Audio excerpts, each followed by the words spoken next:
மகளிர் இணைய சேனலுக்கு தங்களை அன்புடன் வரவேற்கின்றேன். இப்போ நம்ம மிளகாத்தூள் அரைப்பதற்கு தேவையான பொருட்களை பற்றி பார்க்கலாம். முதல்ல நம்ம கொத்தமல்லி மிளகாய் எல்லாத்தையும் காய வச்சிடணும். இது 1.5 கிலோ கொத்தமல்லி. இதை நான் வாளியில் கொட்டிக்கிறேன்.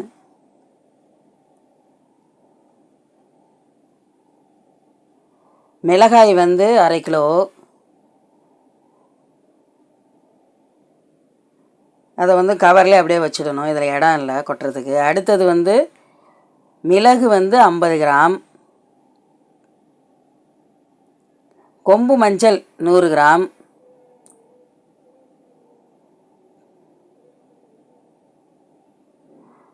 அடுத்தது சீரகம் 50 கிராம்,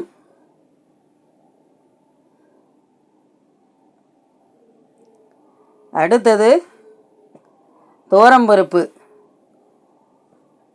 ஒரு 50 கிராம், அதுக்கப்புறம் ஒரு 25 கிராம், மொத்தம் 75 கிராம். அடுத்தது அரிசி, சாப்பாட்டு அரிசி, அது ஒரு 50 கிராம்.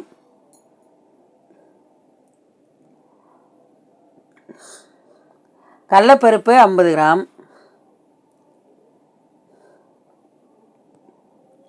இப்போ எல்லாம் போட்டு ரெடி ஆயிடுச்சு. அடுத்தது கருவேப்பிலை.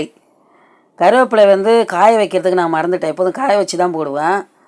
இப்போ இதனால் கழுவிட்டு அப்படியே பச்சையவே போடுறேன். இப்போ இதை நம்ம மூடி எடுத்துகிட்டு அரைச்சிக்கலாம் மிஷினில்.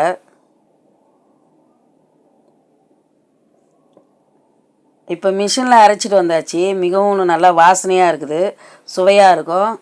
நீங்கள் இந்த மெத்தடில் ஒரு தடவை ஃபாலோ பண்ணி மிளகாத்தூளை அரைத்து வைத்து பாருங்கள். இது ஒரு 2 மாதம் வரைக்கும் கெடாது. சேனலை பார்த்ததுக்கு நன்றி, வணக்கம்.